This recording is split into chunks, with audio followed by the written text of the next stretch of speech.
அன்பு தமிழ் நெஞ்சங்களுக்கு மெர்சல் கெலாட்டாவின் அன்பு வணக்கம். வாங்க இன்றைய காணொளி இதோ. மாண்புமிகு பேரவைத் தலைவர் அவர்களே,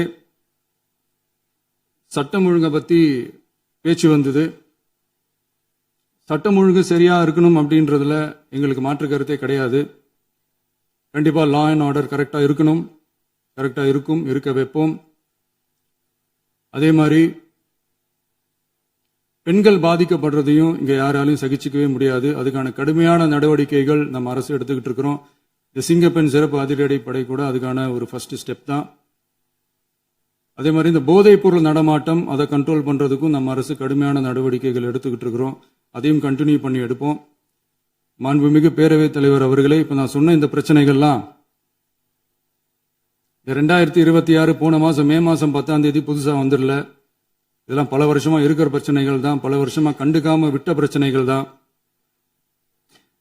இன்னைக்கு எதிர்கட்சிக்காரங்க அதை பத்தி கேட்கும் போது எனக்கு அது அக்கறையா தெரியல, அவதூறு அரசியலா தான் தெரியுது, பழி போடுற அரசியலா தான் தெரியுது.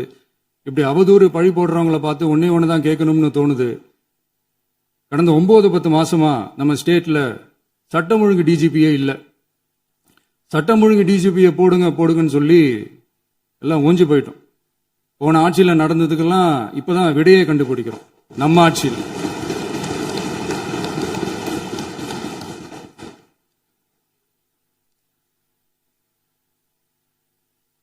இந்த போதைப் பொருள் நடமாட்டம் தாறுமாறா அப்படியே பரவி கொட்டி கிடக்குது. இதெல்லாம் இனிஷியல் ஸ்டேஜ்லயே யார் கண்ட்ரோல் பண்ணியிருக்கணும்? போலீஸ் டிபார்ட்மெண்ட் அப்போ யார் கையில இருந்தது? இத்தனை கேள்வி நம்மளை பார்த்து கேட்கறாங்களே, ஒரே ஒரு கேள்விதான் நான் கேட்கணும்னு தோணுது. போலீஸ் டிபார்ட்மெண்ட்டை கையில வச்சுக்கிட்டே பிகினிங்லயே இனிஷியல் ஸ்டேஜ்லயே இந்த போதைப் பொருள் நடமாட்டத்தை ஏன் கண்ட்ரோல் பண்ணல? மனசாட்சி உள்ளவங்க இந்த பிரச்சனையெல்லாம் ஏன் நடக்குதுன்றது அவங்களுக்கே நல்லா தெரியும். இன்னைக்கு சட்டம் ஒழுங்கை பத்தி கேள்வி கேட்க கூடாதா அப்படின்னா தாராளமா கேட்கலாம். இது ஜனநாயக அரசு, மன்னராட்சி எல்லாம் கிடையாது, மனசாட்சி உள்ள மக்கள் ஆட்சி. அதனால கேள்வி கேட்கலாம், எல்லாருக்கும் எல்லா உரிமையும் உண்டு. விமர்சனம் செய்யலாம், எல்லாருக்கும் எல்லா உரிமையும் உண்டு. ஆனா நம்ம ஆட்சியில் என்ன நடவடிக்கைகள் எடுத்திருக்கோன்றது தெரிஞ்சுக்கிட்டு அதுக்கு ஏற்ற மாதிரி ஒரு நடுநிலையா பேசுனீங்கன்னா கொஞ்சம் நல்லா இருக்கும். சட்டம் ஒழுங்கை பத்தி யாருக்கு என்ன யோசனை இருந்தாலும், மக்கள் நலனுக்காக யாருக்கு என்ன யோசனை இருந்தாலும் அதை தாராளமாக சொல்லலாம். நம்ம அரசு அது காது கொடுத்து கேட்கும். ஆனா நம்ம அரசினுடைய நிர்வாகத்திறன் அதை பத்தி பேசுறவங்களுக்கு இந்த ஊரடிச்சு உலையில போட்டு ஊழல் மேல ஊழலா செஞ்சுக்கிட்டு அதுல இருந்து தப்பிக்கிறதுக்கு பேர் தான் நிர்வாகத்திறன் அப்படின்னு சொன்னா, அப்படிப்பட்ட ஒரு ஊழல் செய்யற நிர்வாகத்திறனை நம்ம அரசு ஒரு நாளும் செய்யாது.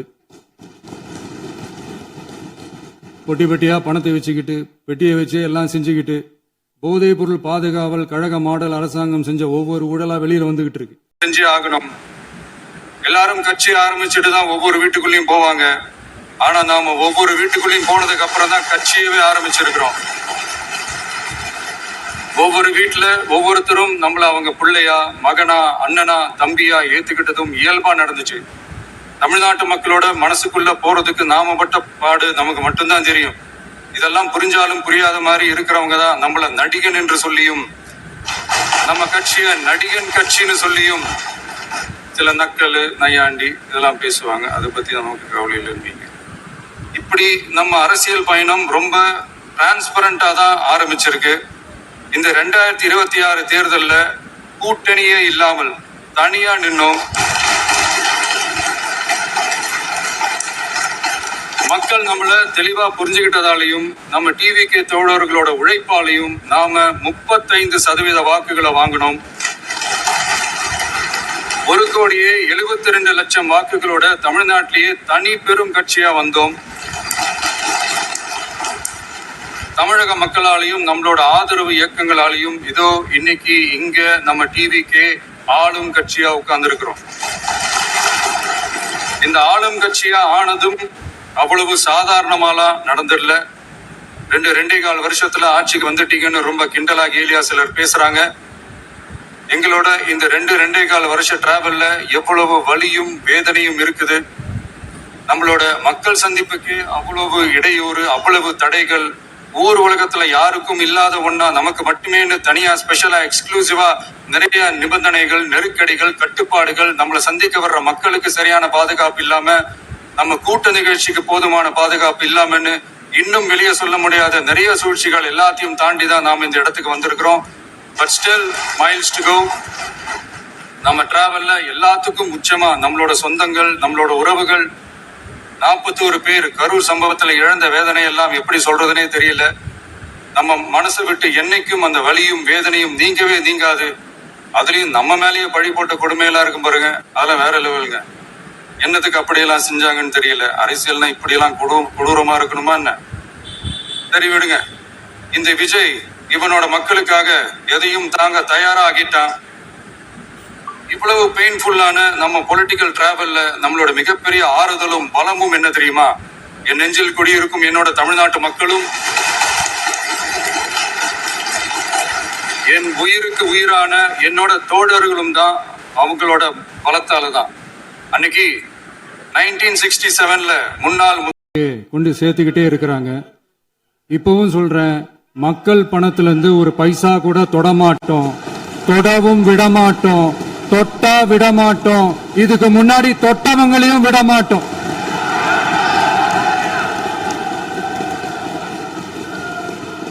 ஒவ்வொரு ஊழலா வெளியில வரும் போலே, ஒவ்வொரு வேஷமா கலைஞ்சிரும் போலே, இங்க இருக்கிற நிறைய பேரு நடுங்கி போய் இதுல நம்ம மேல அவதூறு வேற. இப்ப புதுசா ஒரு வெப்பன் ஒண்ணு கொண்டு வந்திருக்காங்க. அது என்ன தெரியுமா? அவங்க தயவால தான் நம்ம ஆட்சி நடக்குதான். மக்கள் தயவால இந்த ஆட்சி நடந்துகிட்டு இருக்கு. மனசாட்சி உள்ள சக்திகளோட ஆதரவால இந்த ஆட்சி நடந்துகிட்டு இருக்கு.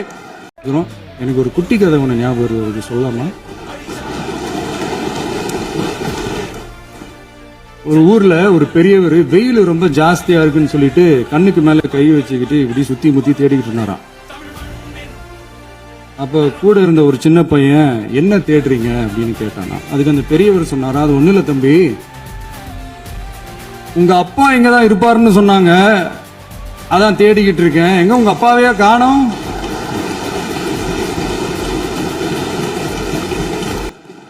இதெல்லாம் எங்களுக்கும் பேச தெரியும். அந்த கதையில பெரியவர் அப்படி சொன்னாராம், தப்பா எடுத்துக்காதீங்க. அந்த கதையில பெரியவர் அப்படி கேட்டாராம். அதனால யாரும் இங்க டென்ஷன் ஆக வேணாம். அதனால இன்னொரு, இந்த என்னுடைய உரையை முடிக்கிறதுக்கு முன்னாடி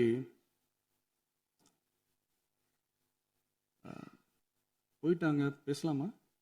அந்த காலத்துல தான் பிள்ளையோ பிள்ளை, தொல்லையோ தொல்லைன்னு சொன்னாங்க. அதே மாதிரி தாங்க அவங்க ஆட்சியாலையும் அவங்களாலையும் இன்னைக்கு தமிழ்நாட்டுக்கே தொல்லையோ தொல்லை. இப்படி ஒரு நிலைமையை உண்டாக்கி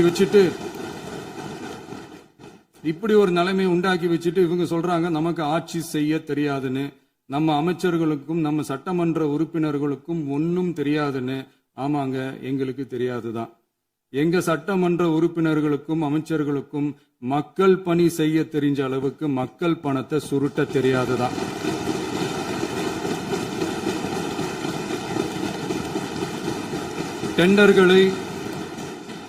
டெண்டர்களை முறைப்படுத்த தெரிஞ்ச அளவுக்கு அதோட ரேட்டை உயர்த்தி ஊழல் செய்ய தெரியாதுதான்.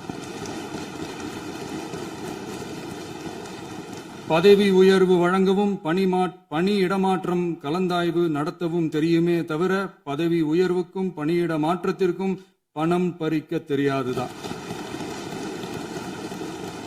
புதிய பணியிடங்கள் உருவாக்க தெரியுமே தவிர அந்த பணியிடங்களை பணத்துக்கு விற்க தெரியாதுதான்.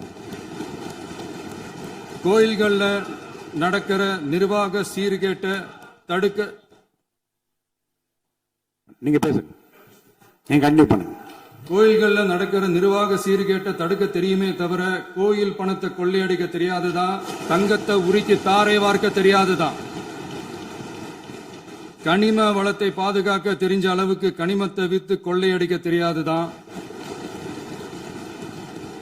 அரசு வருமானத்தை அரசு கஜானாவுக்கு மாத்த தெரிஞ்ச அளவுக்கு அந்த பணத்தை தனிப்பட்ட கஜானாவுக்கு மடை மாத்த தெரியாதுதான். போதை கலாச்சாரத்தை தடுக்க தெரிஞ்சவங்களுக்கு போதை கலாச்சாரத்தை வளர்க்க தெரியாதுதான். நம்ம குடும்பத்துல இருக்கிற பாட்டி, அம்மா, அக்கா, தங்கச்சி, குழந்தைங்களை, பெண்களை மதிக்க தெரிஞ்சவங்களுக்கு ஓசி பஸ், 1000 ரூபாய் கேஸ், இப்படியெல்லாம் பேச தெரியாதுதான். எங்க உறுப்பினர்களுக்கும் அமைச்சர்களுக்கும் மக்கள் சேவை தெரிந்த அளவிற்கு சுயநல தேவையை செஞ்சிக்க தெரியாதுதான். அதனாலதான் சொல்றோம், எங்களை பார்த்து எதுவும் தெரியாதுன்னு சொல்றவங்களுக்கு சொல்றோம், இதெல்லாம் எங்களுக்கு தெரியாதுதான். உங்களை மாதிரி முறைகேடுகளை செய்யறத நாங்க தெரிஞ்சுக்கவும் போறதில்ல, தெரிஞ்சுக்கவும் ஆசைப்படல. அத கடைசி வரைக்கும் எங்களுக்கு தெரியாமலே இருந்துட்டு போகட்டும். அதனால நாங்களும் எங்க மக்களும் வெரி வெரி ஹாப்பி தான்.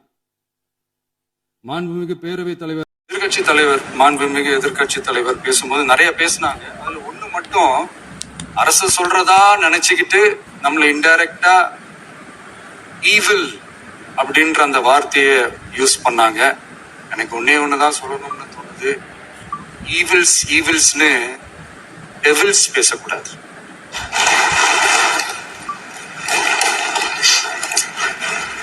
அவங்க இருந்திருந்தா ஒரு ஆக்ஷன் பண்ணணும்னு எனக்கு தோணுச்சு. எல்லாரும் போயிட்டாங்க. இல்ல பர்மிஷன் பண்ணலாமா? இப்பவும் பண்ணலாம், ஒன்றும் தப்பு இல்லை. முச்சமா நம்மளோட சொந்தங்கள், நம்மளோட உறவுகள் 41 பேர் கரூர் சம்பவத்தில் இழந்த வேதனை எல்லாம் எப்படி சொல்றதுனே தெரியல. நம்ம மனசை விட்டு என்னைக்கும் அந்த வலியும் வேதனையும் நீங்கவே நீங்காது. அதுலயும் நம்ம மேலேயே பழி போட்ட கொடுமையெல்லாம் இருக்கும் பாருங்க, அதெல்லாம் வேற லெவலுங்க. என்னத்துக்கு அப்படியெல்லாம் செஞ்சாங்கன்னு தெரியல. அரசியல்னா இப்படியெல்லாம் கொடூரமா இருக்கணுமா என்ன? சரி விடுங்க. இந்த விஜய் இவனோட மக்களுக்காக எதையும் தாங்க தயாரா ஆகிட்டான்.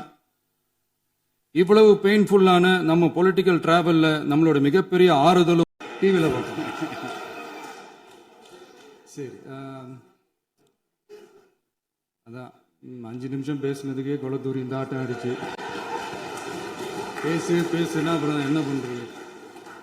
பாதுகாவல் கழக மாடல் அரசாங்கம் செஞ்ச ஒவ்வொரு ஊழலா வெளியில வந்துகிட்டு இருக்கு. டாஸ்மாக்ல என்னப்பா அது பார்ட்டி ஃபண்ட் கட்சி நிதி அப்படின்ற பேர்ல அடிச்ச கொள்ளையெல்லாம் ஒண்ணா இப்போ கவர்மெண்டோட கஜானாவுக்குள்ள கொண்டு சேர்த்துக்கிட்டே இருக்கிறோம்.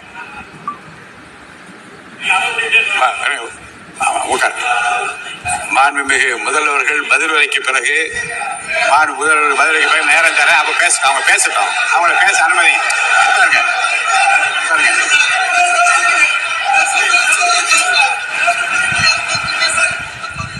மாண்புமிகு அலோவ் பண்றேன் உட்காருங்க. மாண்பு உறுப்பினர்கள் நீங்க இங்க உட்காருங்க, அமைதியா உட்காரு. நீங்க என்ன உட்காருங்க, வாங்க உட்காருங்க.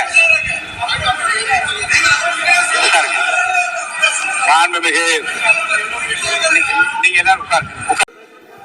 நீங்க எல்லாரும் எழுந்துச்சீங்கன்னா சரி வராது. உட்காருங்க. நான் சொல்லியிருக்கேன். உட்காருங்க உட்காருங்க உட்காருங்க.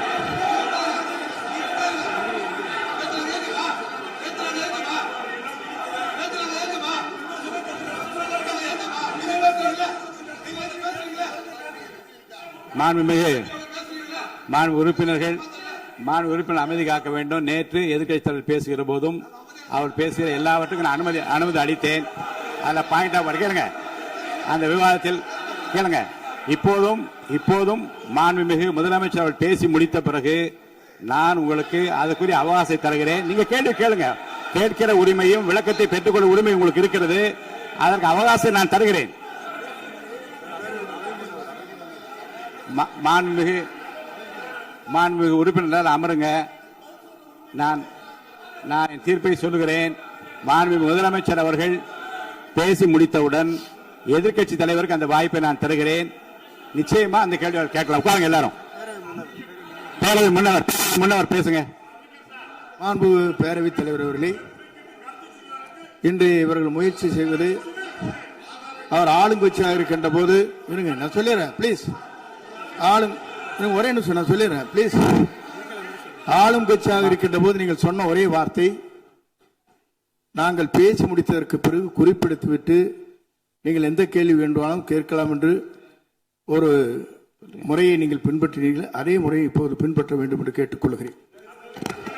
மாண்புமிகு பள்ளிக்கல்வித்துறை அமைச்சர் பள்ளிக்கல்வித்துறை அமைச்சர். மாண்புமிகு பேரவைத் தலைவர் அவர்களே, நேற்றைய தினம் கூட எதிர்க்கட்சி தலைவர் சொன்னதை முழுமையாக கேட்டு இறுதியில் ஒரு வாய்ப்பு தந்தீங்க. அதுவும் இல்லாம இந்த நேரத்தில் நேரலையில் நீங்களும் பாக்குறீங்க. அங்கிருந்து ஏய் ஒருமையில் விழித்து இந்த பக்கம் இருக்க உறுப்பினர்களை பார்த்து ஏய் அப்படின்னு ஒருமையில் விழிப்பதை உங்கள் மூலமாக கண்டிக்கிறேன். அந்த வார்த்தையை அவை குறிப்பிலிருந்து நீக்கணும். கண்ணியம் காத்து முதல்வர் முழுமையாக பேசுவதை காத்து கண்ணியம் காத்து இந்த சபைக்கு ஒரு மரபு இருக்கிறது. அதை மூத்த உறுப்பினர்கள் பின்பற்றபடி உங்கள் மூலமாக கேட்டுக்கொள்கிறேன். மாண்புமிகு முதலமைச்சர் அவர்கள் உரையை தொடரலாம். நான் தரேன். நான் உறுதியாக மாண்புமிகு முதலமைச்சர் அவர்கள் பேசி முடித்தவுடன் எதிர்க்கட்சி தலைவருக்கு அந்த வாய்ப்பு தரப்படும் என்பதை உறுதியாக சொல்லிவிட்டேன். இடையிலே குறுக்கீடு செய்யாமல் அந்த பேச்சு முழுமையாக பேசி முடிக்க நீங்கள் அனுமதி வழங்க வேண்டும் என்று கேட்டுக்கொள்கிறேன். அமைதியா உட்காருங்க. அவங்க பேசி முடிக்கட்டும், நீங்க கேளுங்க. நான் என்ன சொல்றேன், கேட்கிற உரிமையும் விளக்கத்தை கேட்டு பெற உரிமை உங்களுக்கு இருக்கிறது. ஆனா இடையிலே குறுக்கீடு செய்யாமல் அதை முடிக்கும்படி நான் கேட்டுக்கொள்கிறேன். மாண்புமிகு முதலமைச்சர் அவர்கள் தொடர்ந்து நீங்க பேசலாம்.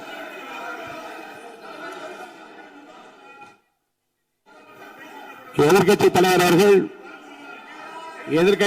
அவர்கள் உங்கள் கட்சியினுடைய உறுப்பினரை அமைதிப்படுத்த வேண்டும் என்று நான் கேட்டுக்கொள்கிறேன். உங்களுக்கு வாய்ப்பு தரவில்லை என்றால் அவர் எழுந்து நிற்பதில் நியாயம் இருக்கு. வாய்ப்பு தரப்போகிறேன். நான் முதலமைச்சர் அவர்கள் பேசி முடித்தவுடன் உங்களுக்கு வாய்ப்பு தரப்படும்.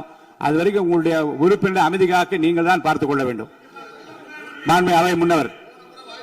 மாண்புமிகு பேரவைத் தலைவர் அவர்களே, அவர் அப்போது சொன்னது வேறு, இப்போது நடந்து கொள்கிற முறைகள் வேறாக இருக்கிறது. அன்றைக்கு அவர் சொல்லுகிற போது அமைச்சர் அத்தனை பேரும் பேசி முடித்ததற்கு பிறகு உங்களுடைய கருத்துக்கள் யாராவது தெரிவிக்கலாம். இப்போது பின்பற்றினால் நன்றாக இருக்கும். நீங்கள் அதற்காகத்தான் சொன்னீர்கள். முதலமைச்சர் பேசியதற்கு பிறகு எதிர்க்கட்சி தலைவர் அவர்கள் பேசுவதற்கு வாய்ப்பளிக்கிறோம் என்று சொல்லியிருக்கிறார்கள். ஆகவேதான் அந்த வாய்ப்பை நீங்கள் இல்ல அது பதில் சொல்லணும்னு கேட்டிருக்காங்க. பதில் சொல்லணும் சொல்லியிருக்காங்க. பதில் சொல்லினா தங்க பிரச்சனை இல்ல. அப்படி இல்ல. ஆகவே இல்ல நேற்றைய தினம் நீங்கள் அப்படி பேசிக்கொண்டது ஆறாவது இல்ல. நேற்றைய தினம் உங்கள் பேசுகிற போது ஆறாவது குறுக்கிட்டார்களா? நீங்கள் பேசுகிற போது யாருமே குறுக்கிடவில்லை. நீங்க எவ்வளவு பேசினீர்கள், எவ்வளவு வார்த்தைகள் பேசினீர்கள் என்பதெல்லாம் எங்களுக்கு தெரியும். யாருமே அதில் குறுக்கிடவில்லை. இது முதலமைச்சர், எங்கள் முதலமைச்சர் எதிர்க்கட்சி தலைவர் பேசுகிற போது யாரும் குறுக்கிட வேண்டாம் என்று சொன்னார்கள். அதை நாங்கள் பின்பற்றினோம். ஆனால் இன்றைக்கு நீங்கள் பின்பற்றவில்லை என்றால் வேதனையாக இருக்கு. இந்த நேரத்தில் நேரலையில் நீங்களும் பாக்குறீங்க. அங்கிருந்து ஏய் ஒருமையில் விழித்து இந்த பக்கம் இருக்க உறுப்பினர்களை பார்த்து ஏய் அப்படின்னு ஒருமையில் விழிப்பதை உங்கள் மூலமாக கண்டிக்கிறேன். அந்த வார்த்தையை அவை குறிப்பிலிருந்து நீக்கணும். கண்ணியம் காத்து முதல்வர் முழுமையாக பேசுவதை காத்து கண்ணியம் காத்து இந்த சபைக்கு ஒரு மரபு இருக்கிறது. அதை மூத்த உறுப்பினர்கள் பின்பற்றபடி உங்கள் மூலமாக கேட்டுக்கொள்கிறேன். மாண்புமிகு முதலமைச்சர் அவர்கள். மாண்புமிகு முதலமைச்சருடைய முதல் உரை. கடந்த 4 நாட்களாக திராவிட முன்னேற்ற கழகம் முதலமைச்சர் ஏன் பேசலன்னு சொல்லிட்டே இருந்தாங்க. இன்னைக்கு பேச ஆரம்பிச்ச உடனே அவர் சொன்ன வார்த்தை பார்ட்டி ஃபண்ட் சொன்னார். எந்த பார்ட்டின்னு சொல்ல. ஆனா அந்த வார்த்தைகள் சொல்லி முடிஞ்ச உடனே எதற்காக முதலமைச்சருடைய பேச்ச இவங்க குறுக்கிடுறாங்கன்னு தெரியல. நீங்கள் சொன்னதுபடி முதலமைச்சர் பேச வேண்டும். பேசிய பின்பு கருத்துகளுக்கு பதிலளிக்க அவர்கள் பதிலளிக்கும், நாங்களும் பதிலளிக்க தயாராக இருக்கிறது பதிவு பண்றோம்.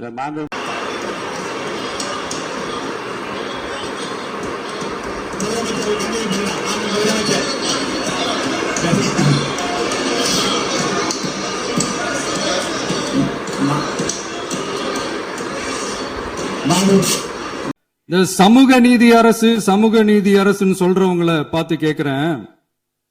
நம்ம பட்டியலின சகோதரர்களுக்கு எத்தனை அமைச்சர் பதவி கொடுத்தீங்கன்னு கொஞ்சம் சொல்ல முடியுமா? ஆனா நம்மளுடைய அரசுல 8 அமைச்சர் பதவிகள் யாருக்கு? நம்ம பட்டியலின சகோதரர்களுக்கு. எல்லாம் நம்ம அண்ணன், நம்ம தம்பி, நம்ம தங்கச்சிங்க.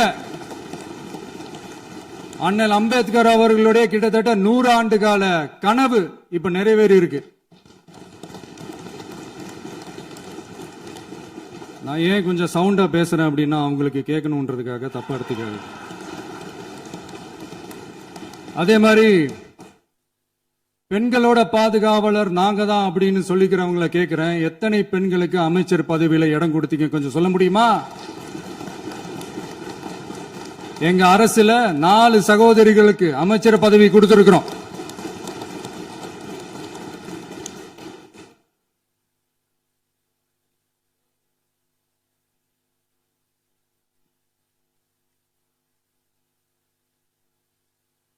அதனால மக்களால் நிராகரிக்கப்பட்டு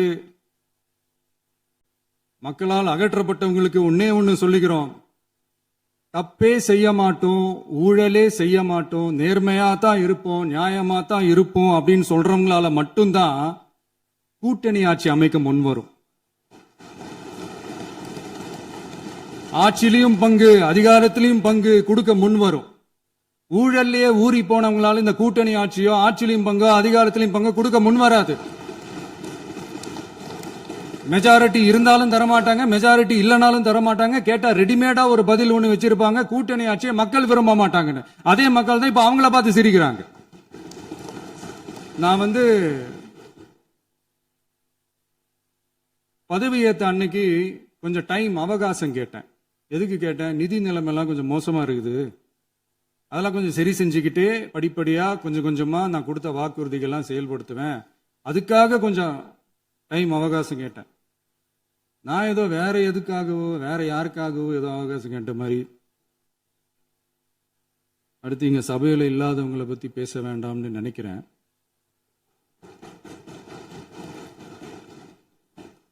இங்க நம்மளை பத்தி அவதூறு பரப்புறதோட மட்டும் இல்லாம இப்ப நம்ம மக்கள் மேலேயும் அவதூறு பரப்ப ஆரம்பிச்சுட்டாங்க. மக்கள் நமக்கு ஓட்டு போட்டது தப்பான், குடும்பம் குடும்பமா நமக்கு ஆதரிச்சது தப்பான். இது இப்ப இல்ல, நான் சொல்றது எம்ஜிஆர் அவர்கள் காலத்திலிருந்தே. அப்பவே அவர் ஜெயிச்சப்போ அதே மக்களை தப்பு தப்பா பேசுறது. மக்கள் என்ன பண்ணிட்டாங்க, எம்ஜிஆர் என்ன பண்ணிட்டாரு, எம்ஜிஆர் என்ன இது பண்ணிட்டாரு. 50 வருஷமா ஒரே டெக்னிக்கா.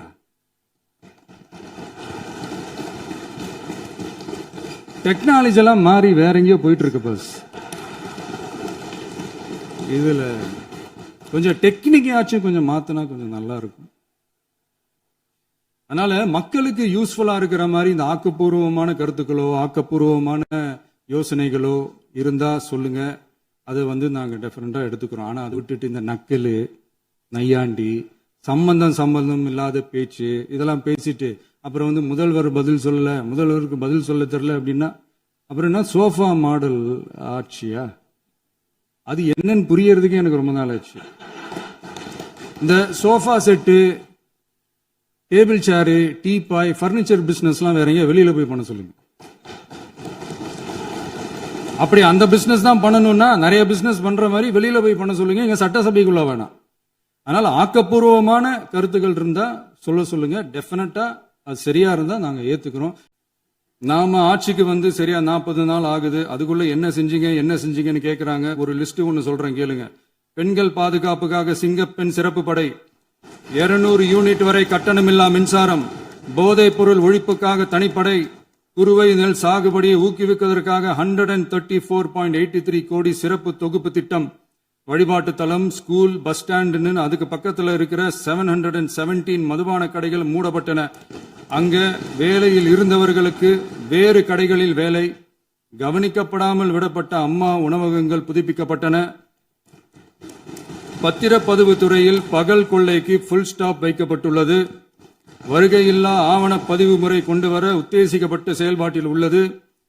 அரசு மற்றும் தனியார் மருத்துவமனையில் ஸ்கேன் மையங்களில் கருவுறுவதற்கு முன் மற்றும் பின் ஏற்படும் தவறுகளை கண்காணிக்கவும், மருத்துவ நிறுவனம் முறைப்படுத்தும் சட்ட விதிகள் பின்பற்றப்படுகிறதா என கண்காணிக்கவும், மருத்துவ மற்றும் ஊரக பணிகள் இயக்கத்தின் பயன்பாட்டிற்காக 40 புதிய வாகனங்கள் வழங்கப்பட்டுள்ளது. கூட்டுறவு வங்கியின் ஏழை எளிய மக்கள் வாங்கிய கடனுக்கு முதல் முத்தாய்ப்பாக ரூபாய் 2045 கோடி தள்ளுபடி வழங்கி ஆணையிடப்பட்டுள்ளது. ஒன்றிய அரசிடம் கேட்டுக்கொண்டதற்கிணங்க கடந்த 2 வருடமாக நிறுத்தி வைக்கப்பட்ட இருந்த ஜல் ஜீவன் மிஷன் திட்டம் புதுப்பிக்கப்பட்டு ஜல் ஜீவன் மிஷன் திட்டம் 2.0 நடைமுறைக்கு கொண்டு வரப்பட்டுள்ளது. 18,500 கோடி அளவில் உறுதியளிக்கப்பட்ட காஞ்சிபுரம் மாவட்டத்தில் மைய விரிவாக்க திட்டம், கோயம்புத்தூரில் மின்னணு பொருட்கள் மற்றும் மின்னணு அமைப்புகள் உற்பத்தி திட்டம், மற்றும் திருவள்ளூர் மாவட்டத்தில் காட்டுப்பள்ளி எல்என்டி கப்பல் கட்டும் தளம் விரிவாக்க திட்டத்திற்கு ஒப்பந்தங்கள் போடப்பட்டுள்ளன. அனைத்து நிர்வாக நடவடிக்கைகளும் மின்னணு முறையில் மாற்றம் கொண்டு வர நடவடிக்கை எடுக்கப்பட்டு வருகிறது. சட்டவிரோத கல்குவாரி மற்றும் அனுமதியின்றி கனிமங்களை எடுத்துச் செல்வது தடுக்கப்பட்டுள்ளது. பல்வேறு குவாரிகள் சீல் வைக்கப்பட்டுள்ளன. கனிமங்களை கண்காணிப்பது, எல்லைகளை நிர்ணயிப்பது மற்றும் ஆளில்லா விமானம் மூலம் அளவீடு செய்வது போன்றவற்றை செயல்படுத்துவதற்கான பணிகள் மேற்கொள்ளப்பட்டு வருகின்றன. அனைத்து துறைகளிலும் அலுவலர் தலையீடு இல்லாமல் லஞ்ச லாவண்யமற்ற தமிழகத்தை உருவாக்க அனைத்து நடவடிக்கைகளும் முடுக்கிவிடப்பட்டுள்ளது. இதெல்லாம் சாம்பிள் தான், இன்னும் இருக்கு. இந்த வெறும் 40 நாளுக்குள்ளேயே இவ்வளவு செஞ்சிருக்கோம்னா இனி வர்ற நாட்கள்ல கொஞ்சம் கொஞ்சமா படிப்படியா ஸ்டெடியா உழைச்சி லஞ்ச லாவண்யம் இல்லாத, ஊழல் இல்லாத, பெண்களுக்கு பாதுகாப்பான, சுதந்திரமான, டிரான்ஸ்பரண்டான தமிழ்நாட்டை நம்ம சொந்தங்களான தமிழக மக்களுக்கு தர்றதுதான் நம்மளோட ஒன் அண்ட் ஒன்லி டார்கெட். கண்டிப்பா அதை நிறைவேற்றியே காட்டுவோம். 8 கோடி மக்கள் நம்மளோட இருக்கிறப்போ ஏங்க இதை செய்ய முடியாது? ஒவ்வொரு வேஷமா கலைஞ்சிரும் போல இங்க இருக்கிற நிறைய பேரு நடுங்கி போய் இதுல நம்ம மேல அவதூறு வேற. இப்ப புதுசா ஒரு வெப்பன் ஒண்ணு கொண்டு வந்திருக்காங்க. அது என்ன தெரியுமா? அவங்க தயவால தான் நம்ம ஆட்சி நடக்குதாம். மக்கள் தயவால இந்த ஆட்சி நடந்துகிட்டு இருக்கு. மனசாட்சி உள்ள சக்திகளோட ஆதரவால இந்த ஆட்சி நடந்துகிட்டு இருக்கு. நாங்க தான் அனுப்பி வச்சோம் அப்படின்றாங்களே. அனுப்பி வச்சவங்களுக்கு மினிஸ்ட்ரியில இடம் கொடுத்தா ஏன் கதறீங்க? ஏன் இவ்வளவு கோவம்? ஏன் இவ்வளவு கதறல்ஸ்? இதுல இன்னொரு முக்கியமான விஷயம், மார்க்சிஸ்ட் கம்யூனிஸ்ட் கட்சி நமக்கு ஆதரவு கொடுத்தது சுயேட்சையா எடுத்த முடிவுன்னு சொல்றாங்க. அதே மாதிரி இந்திய கம்யூனிஸ்ட் கட்சி நமக்கு ஆதரவு கொடுத்தது சுயேட்சையா எடுத்த முடிவுன்னு சொல்றாங்க. இதுல எங்க இருந்து நாங்க தான் அனுப்பி வச்சோம்னா புரியலையே. மக்களுக்கு நல்லா புரியும். எல்லாத்தையும் தெளிவா பார்த்துக்கிட்டு இருக்கிறாங்க.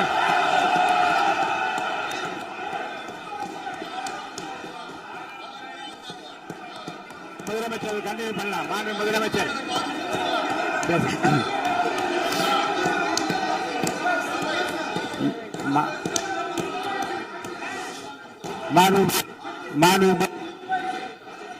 முதலமைச்சர் கண்டினியூ பண்ணலாம்.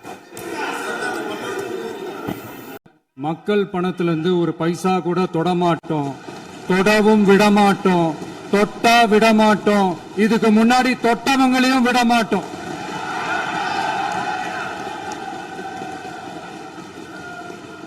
ஒவ்வொரு ஊழலா வெளியில வரும் போலே, ஒவ்வொரு வேஷமா கலைஞ்சிரும் போலே இங்க இருக்கிற நிறைய பேரு நடுங்கி போய் இதுல நம்ம மேல அவதூறு வேற. இப்ப புதுசா ஒரு வெப்பன் ஒண்ணு கொண்டு வந்திருக்காங்க. அது என்ன தெரியுமா? அவங்க தயவால தான் நம்ம ஆட்சி நடக்குதாம். மக்கள் தயவால இந்த ஆட்சி நடந்துகிட்டு இருக்கு. மனசாட்சி உள்ள சக்திகளோட ஆதரவால இந்த ஆட்சி நடந்துகிட்டு இருக்கு. நாங்க தான் அனுப்பி வச்சோம் அப்படின்றாங்களே. அனுப்பி வச்சவங்களுக்கு மினிஸ்ட்ரியில இடம் கொடுத்தா ஏன் கதறீங்க? ஏன் இவ்வளவு கோவம்? ஏன் இவ்வளவு கதறல்ஸ்? இதுல இன்னொரு முக்கியமான விஷயம், மார்க்சிஸ்ட் கம்யூனிஸ்ட் கட்சி நமக்கு ஆதரவு கொடுத்தது சுயேட்சையா எடுத்த முடிவுன்னு சொல்றாங்க. அதே மாதிரி இந்திய கம்யூனிஸ்ட் கட்சி நமக்கு ஆதரவு கொடுத்தது சுயேட்சையா எடுத்த முடிவுன்னு சொல்றாங்க. இதுல எங்க இருந்து நாங்க தான் அனுப்பி வச்சோம்னா புரியலையே. மக்களுக்கு நல்லா புரியும். எல்லாத்தையும் தெளிவா பார்த்துக்கிட்டு இருக்கிறாங்க.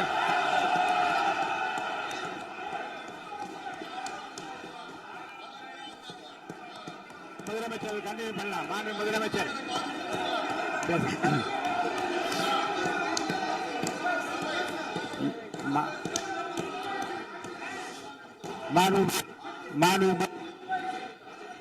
முதலமைச்சர் கண்டினியூ பண்ணலாம்.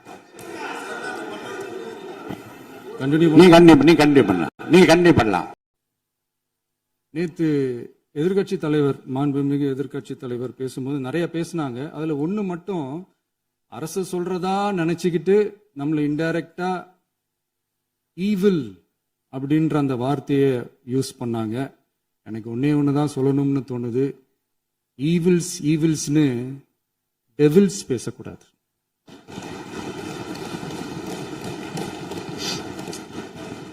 அவங்க இருந்திருந்தா ஒரு ஆக்ஷன் பண்ணணும்னு எனக்கு தோணுச்சு. எல்லாரும் போயிட்டாங்க. இல்ல பர்மிஷன் இப்பவும் பண்ணலாமா? இப்பவும் பண்ணலாம், ஒன்றும் தப்பு இல்லை.